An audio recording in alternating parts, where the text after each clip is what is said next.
Welcome to the Terrible Podcast with your hosts from SteelersDepot.com, where you can find all your latest and greatest Steelers news. It's Dave Bryan and Alex Kozora, always lit, talking Steelers. And now, here's Dave and Alex.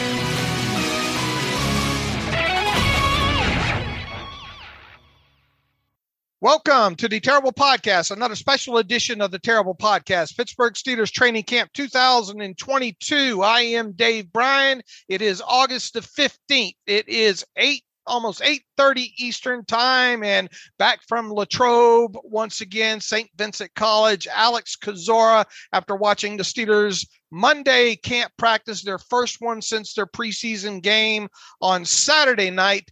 Alex, happy Monday. Happy anniversary again. Thank you. Yeah, good to see this team back at St. Vincent for the final week of training camp already. Just Tuesday, Wednesday, Thursday. Then they break camp and get out of their dorms and sleep in their own bed. So I'm sure every player is really excited. This is the final week of all that nonsense. Yeah, 3 more trips out there for you for the year. How about that? But hey, it's been a great year, and team was in pads today. And I checked last year after the game, they were in shells. So Mike Tomlin, this was not the most intense practice in pads, but still in pads. It was some live tackling. So Mike Tomlin not easing up too much, just 48 hours after a game. All right, why don't we give a shout out at the top to Touring Plans and Lynn Testa. Absolutely, the longtime sponsor of the Steelers Depot training camp coverage. And so I want to thank Len Testa and Touring Plans. Len is always so good about reaching out to me and asking, hey, Alex, can we sponsor the training camp diary and coverage again? They've been a real strong supporter of the site for a long, long time, almost my whole 9 years here with Steelers Depot. And so if you have a trip upcoming to Disney or want to plan or book one and not really sure where to start, I'm a terrible self-starter in terms of just anything in general. So I always like to have a helping hand to kind of get me going. And so I certainly would reach out to Touring Plans if I ever take a trip to Disney. And if you are as well, then be sure to go to touringplans.com and tell them Len Testa and Steelers Depot sent you. Absolutely. Please do that. And make sure you follow them on Twitter and all that good stuff as well, too, at Touring Plans. Okay, Alex, housekeeping at the top. They back a couple guys obviously missing. We had a transaction earlier in the day as well. A little bit of a surprising back end of that transaction. Tuzar Skipper was waived injured, and signed was, forget the name here, James Vaughters. Right. Formerly of the Bears, right? Yeah, I think he's with Atlanta as well. He's bounced around a little bit, I'm pretty sure. But yeah, don't know what happened to Tuzar. Did he pull a Grammatica? Because he was celebrating the end of that game and he was fine. I don't know what happened there, so that sucks for him. Yeah, that's a great question there. I thought for sure it might be a Carl Joseph to IR or something like that would be the back end of the signing there, but it wasn't. But obviously Carl Joseph did not work today, still dealing with that. I don't know, was it a foot, ankle, something along those lines there? And Mike Tomlin said it's more than day to day with that. So it sounds good, like it's going to be quite a while. Obviously, he had that inflated inflated cast, I think, on his foot, ankle there the other night when he got carted off after just the opening kickoff there. So we'll see what comes out of that. But who didn't work today, Alex, and who was back?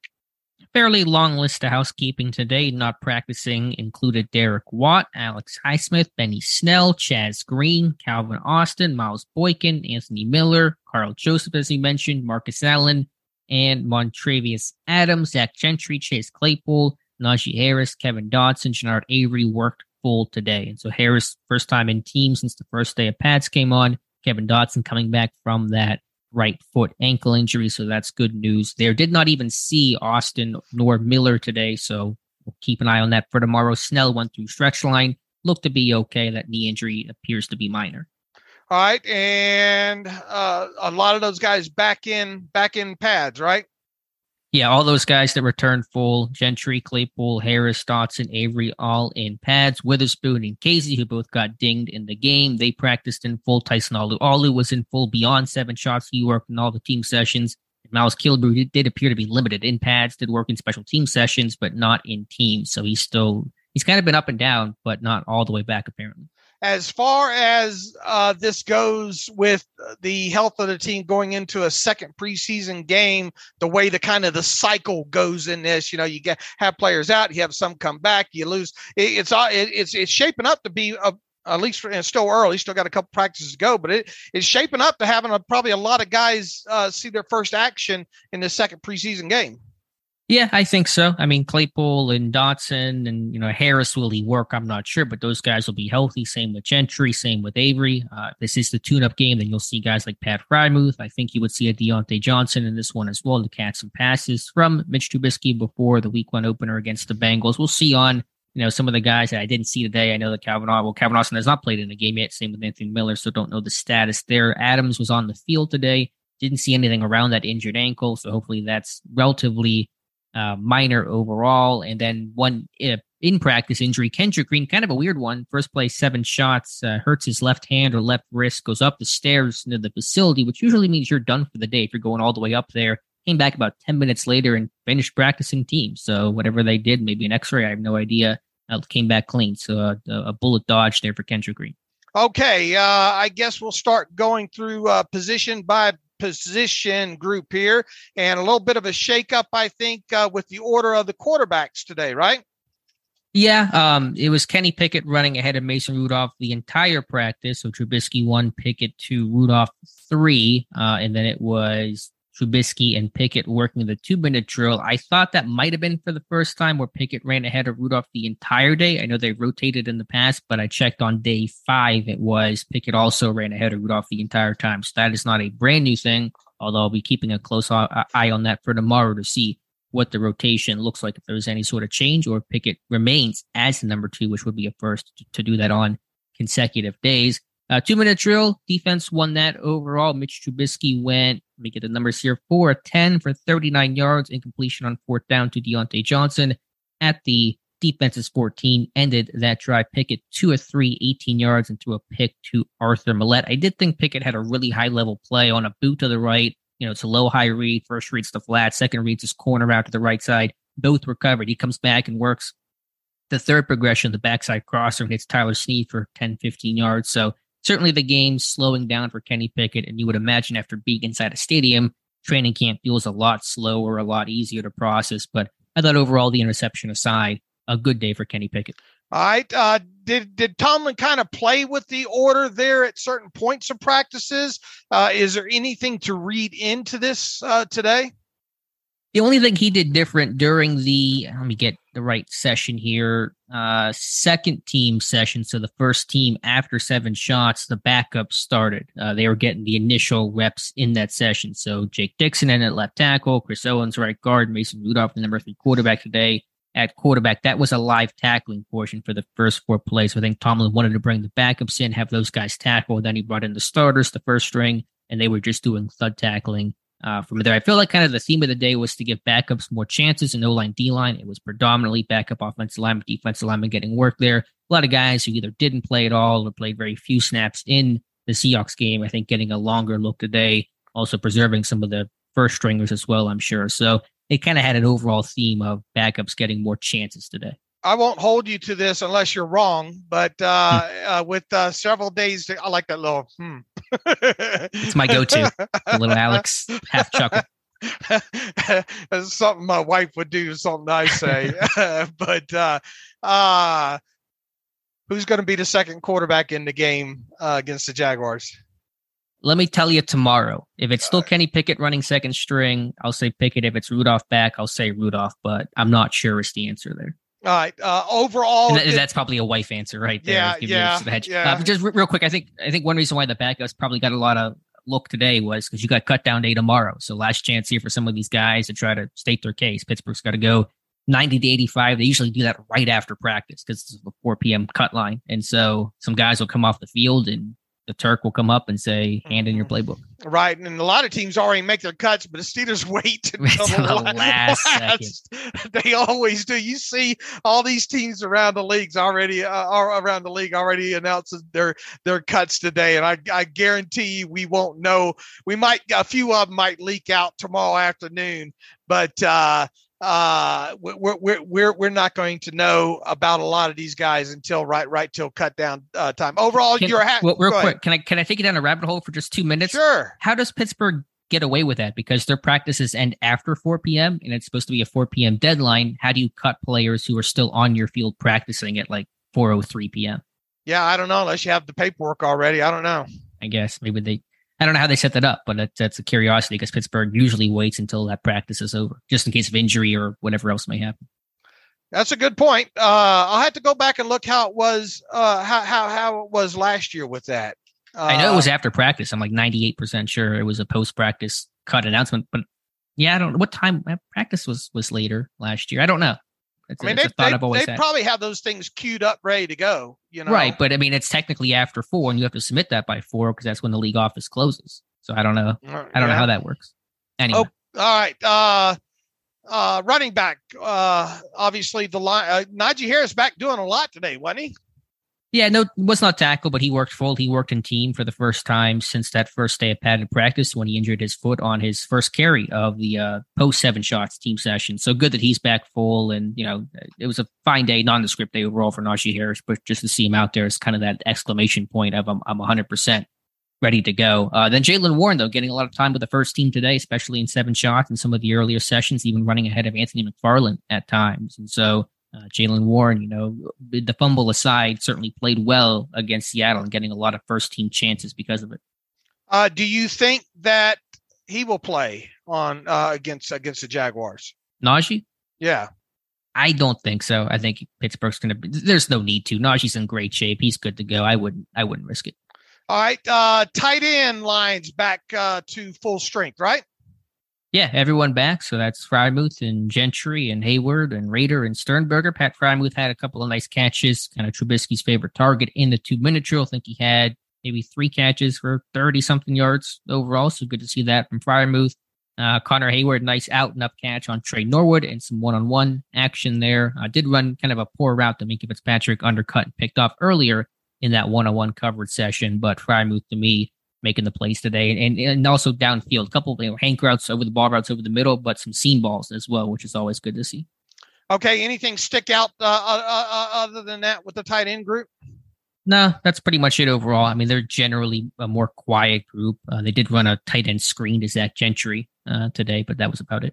All right, we got to see an interesting set there at the wide receiver group, right? Yeah, talking 11 personnel, and I've kind of seen this in moments before, but it's been so difficult to get all top 3 receivers, George Pickens, Deontay Johnson, Chase Claypool, available and working every day. Pickens has been perfect attendance, but Claypool's been banged up, and Johnson had his hold in and then had the hip injury, so they were all out there today for the entirety of practice, and basically almost every single 11 personnel grouping with the ones, it was Pickens as an outside receiver, generally as the Z, Deontay outside receiver, generally as the X, and then Chase Claypool, the F or the slot receiver. And so that's basically how they ran the entire day, which is how I expected to go week 1 against the Bengals. Okay. And down the line a little bit there at the wide receiver position. Yeah, Gunnar Olszewski making the place in that 2-minute drill as well. I think he's had a nice camp overall.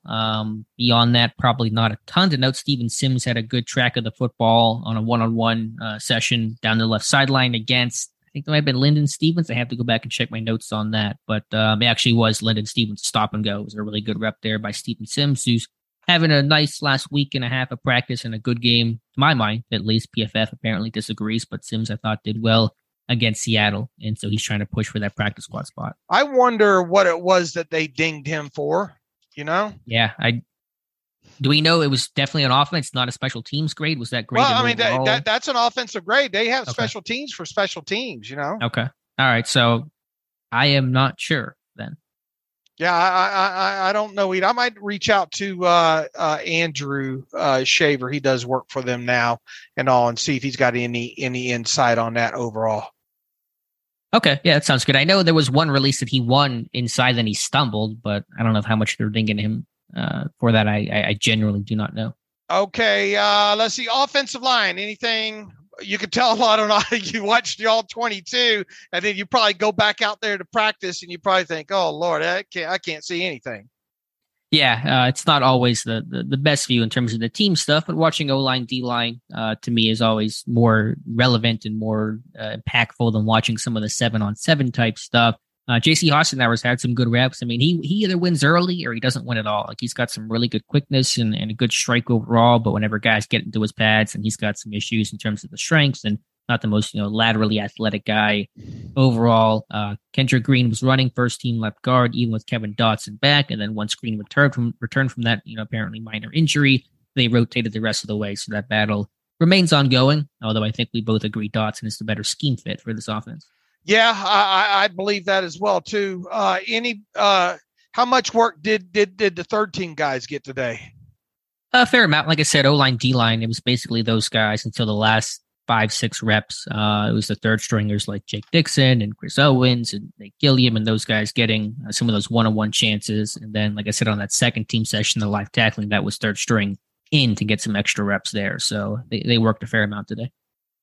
Okay. Let's see. Where should we go from here? Defensive line? Well, just one last quick note on the offensive line. I should have checked my notes here. Jordan Tucker just feels like not that kind of guy. It's just been a tough camp for Jordan Tucker, the rookie from North Carolina. And frankly, I would not want Jordan Tucker in the game if Kenny Pickett's a quarterback. I just feel like that's a liability waiting to happen. Okay. I think we got a film room coming out tomorrow on DeMarvin Leal, right? I believe Jonathan's doing that. Yeah. Yeah. I think Jonathan's got something going on that. You think we're going to see some Montravius Adams is not back in there yet, right? So correct. We'll probably see some Tyson Alualu, hopefully, maybe some Hayward for a little bit. You think? Hayward, maybe, but I wouldn't mind if he sat out. Should get Larry Ogunjobi back, I would think. I know he has not played a ton in their base defense, but has been kind of one of the starters in their nickel defense. So I could see a Wormley Ogunjobi defensive tackle pairing in terms of their sub package to start things off. But yeah, hopefully Alualu plays a little bit and gets dips his toe back in the water after hardly playing last year. When you went through the defensive tape a little bit more, or have you, the all 22, do you have an opinion yet on the on the Davis twins? I have not gotten to the second half yet because I was at camp. So I've gotten through the first half. So I don't have an updated evaluation there. Okay. All right. Linebacker, what's up with the rotation there? And I'm saving I think we're going to have a good conversation a little bit about some secondary stuff today, right? I think so. We'll find out. Right. Linebacker, the edge guys, not a whole lot to note in terms of their play. I just admire watching TJ Watt work, and not only during the team sessions, but whenever there's downtime during special team sessions, whenever I see him and he's working with Denzel Martin, the assistant coach, on the middle of the field by himself, working on just different pass rush moves, spins and chops and swipes and things like that. It's very easy for him to just sit out and hang with the rest of the defense, and they're all kind of sitting on the bench, just chilling and just waiting to get back out there. But Watt's always working. You watch him on that Gentry screen I mentioned earlier. Watt comes in, charges hard, and tries to swat the ball out just to be aggressive and just finish the play, finish the rep. There's a lot of guys that finish the rep, and I think that resonates when I watch DeMarvin Leal chase after every single running back at the end of every play. When I watch a Jalen Warren finish every run, I'm not saying they directly, get that from TJ Watt, but certainly when you have your stars like Minka, like Watt, play at that chip on their shoulder, act like I'm an undrafted guy trying to make the team level, that resonates and it trickles down to the rest of the roster. All right. Now, what about the rotation inside? Basically the same. At inside linebacker, Miles Jack, Devin Bush starting today. Technically, Spillane would rotate in, and then it was a lot of Buddy Johnson and Mark Robinson as kind of the backups. Okay. Outside linebacker. I mean, he got Avery back. Was he pretty active today? He had one good stop in one of the run sessions. He had a missed tackle on Master Teague in 7 shots, although he might have been held. Avery looked like his jersey got pulled a little bit. I'm not sure by who, but he was back in team, and that was encouraging to see. Okay, we are to the secondary portion, and I'm kind of mix all this together, if you will. Fortunately, they had Witherspoon out there, and they had because he had left the game the other night. I think Casey had left the game for with bumps and bruises associated with play and pray probably as well. But 3 safety sets. Yeah, a little bit. I mused the other day, how would they use DeMonte Casey whenever Minkah Fitzpatrick came back? Because Casey's been running first team. He's got some versatility. Would they try to find other ways to get him onto the field? And I saw a little bit of three safety stuff with Edmonds kind of rolling down to the slot and Fitzpatrick and Casey being the more deeper safeties on the play. And so it wasn't for a ton of snaps. And, in dime packages, it was still Trey Norwood as the 6 DB, not DeMonte Casey, but you're seeing them try to have different, groupings and just different people they can employ, and that versatility that Norwood and Casey brings, I think is really important to have. I mean, that's kind of a quasi linebacker, if you will, right? He hits like one. I'll have an article in the morning of just the weight that he throws around for being a small guy. When he tackles guys, they go down. There's no, falling forward or extra yards after contact or him dragging people down. I mean, he hits and those guys just go down, whether you're twice his size or not. And so I think he's got a linebacker mentality. And so it's a little, I wouldn't call it dime backer because he's not using that way, but it's the ability to wear a lot of hats on this defense. I mean, that hit on the tight end in that game was impressive enough, Yep. And he has played down low in his career. Yeah, I mean, he's moved around a lot. He's played slot corner. He's played safety. Again, he's a small guy, but he plays like a big guy. He's a small guy that hits, as Mike Tomlin says. And so he throws his weight around. And one of the plays I'll show tomorrow is that tackle on the tight end, a third down stop. That tight end just drops and you get off the field. So KZ, I think they want to try to find ways to fit him onto the field, but there is a lot of other guys. Certainly there's depth, though, in case of injuries and really when injuries occur. Second and long, third and long situations. During the season, are we trending towards something? Maybe we'll see some of that in longer situations where teams could potentially run or pass. Yeah, maybe. I mean, they've done some three safety stuff against like 13 personnel, I think, in the past. Killebrew played some of that last year, and Casey's a smaller guy, but his run defense overall is strong because he's so physical and just so kind of hair on fire. I guess just right now you're trying to figure out how that's going to work because Norwood seems to be fairly entrenched as that 6 DB right now in dime packages. So second and long, third and long, 2 minute and a half into game stuff. You're going to have Norwood, it appears, out there. So I don't really know how it all fits, but I'm just glad to have options. And obviously, whenever an injury does pop up somewhere, you're not struggling like this team probably was struggling to fill some of those gaps last year. Are you thinking, I mean, at this point, KZ seemed like a lock? Pretty darn close. Yeah, I think he's got a really strong chance to make it. So I know I was kind of cool on his odds coming into the summer, but I think he's got 90% plus chance to make it. How can he play that strong spot if needed? Yeah, I think he could. I mean, he's a smaller guy, but he plays so big that I think he can kind of be a box guy and thump and fill the alley well. So I think he's worked mainly free safety and slot corner, but I mean, he's basically I don't know how it's going to go with Norwood, but I mean, he's one of the top safeties there, and certainly this team's not going to have any hesitation to play him if need be. If Killebrew is healthy, I mean, he's more, and we've said this since day one, more special teamer than he is safety anyway. I mean, that would facilitate. And Norwood had a good game the other night. We talked about that on the podcast for this morning show and all. I mean, it really feels like those are your five, right? Minkah, Edmonds, KZ, Norwood, and Killebrew. Yes. Now the question is, I mean, how does your dime defense look? Would you agree that it's going to be Witherspoon, Wallace, Sutton, Minkah, Edmonds, and then Norwood as that 6 DB? Is that a fair assessment? I mean, you're my eyes right now, right. So I mean, it's kind of, I could guess and say yes, but it's one of those things that you've seen more. Is that what your guess is? That's based on how they've done it in camp. Now, they did not run any dime in that game against Seattle. So you can't base it off of that. But let's assume that's the case. Then what is Casey's role? How does he get playing time without an injury? Yeah, that's a good point. Unless they do some of that 3-7, do certain situations like you saw, I guess, today in camp. Yeah, I mean, that felt like more of a passing situation though. So I'm not. Because usually when they did the 3 safety stuff last year, it was against heavier personnel. And so I could see them try to do a bit of that in there because Norwood's not as physical or as good of a tackler as Casey, though Norwood's made strides there and he has improved. So there's a way to do it, I'm sure. And I think they want to try to explore those options right now. When Minkah's back and the group overall is pretty healthy, they're trying to get those guys extra reps. All right. Cornerback specifically? Not too much specifically on the corners. Chris Steele did not have a good day overall. I think he's just athletically pretty limited. Gets grabby and panicky whenever he's in trouble. Doesn't recover all that well. He's got some tracking and some ball skill, ability to find the football in the air whenever he is in phase, but that does not happen enough. And he's just not a real twitchy guy. Lyndon Stevens, I've mentioned briefly in the past, he's a pretty tight hip player. Felt like more of a safety type, and they played him at safety today. So I know the Carl Joseph being out may have necessitated that to a small degree. But I think Stevens is a more natural player at safety because he's an incredibly tight hip player to make some of those nuanced movements like you would have to a corner. All right. How about an overreaction for have we got everything wrapped pretty good here?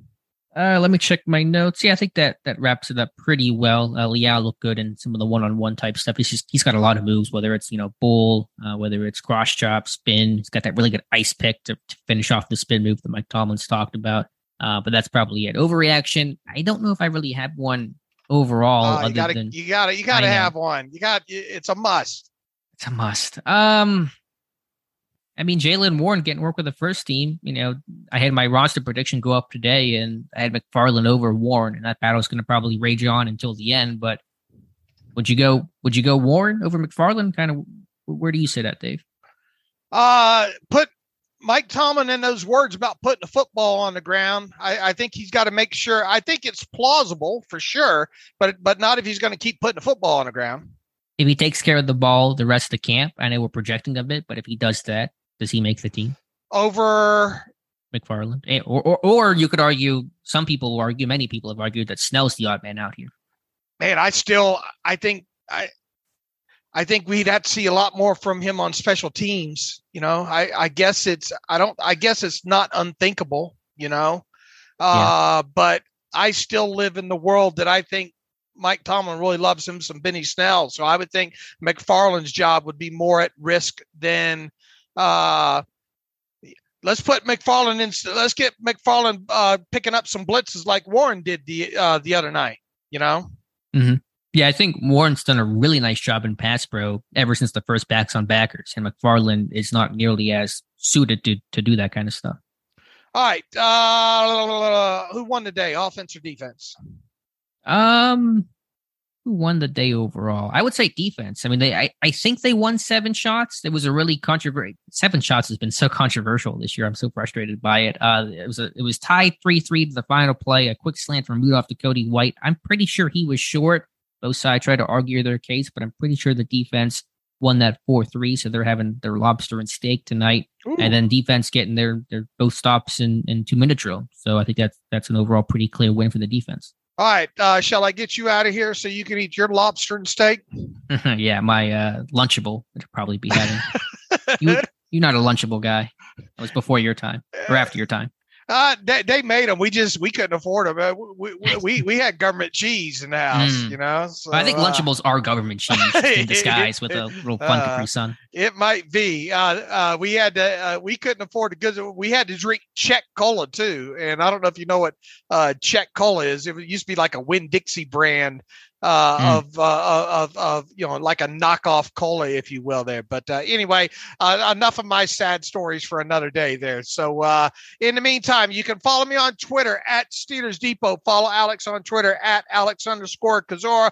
Follow the show at Terrible Podcast. Email the show, theterriblepodcast at gmail.com. If you like what we do and want to donate to the cause, go to SteelersDepot.com, hit the donate button, upper right navigational bar. Also, if you want an ad-free version, SteelersDepot.com, hit the ad-free button up top. So in the meantime, Alex, you'll be back with me tomorrow, or Tuesday night to wrap up what you saw out there at Saint Vincent College there. So in the meantime, thanks for listening to the Terrible Podcast, another special edition of the Terrible Podcast, Pittsburgh Steelers Training Camp 2022 with Dave and Alex. Good night.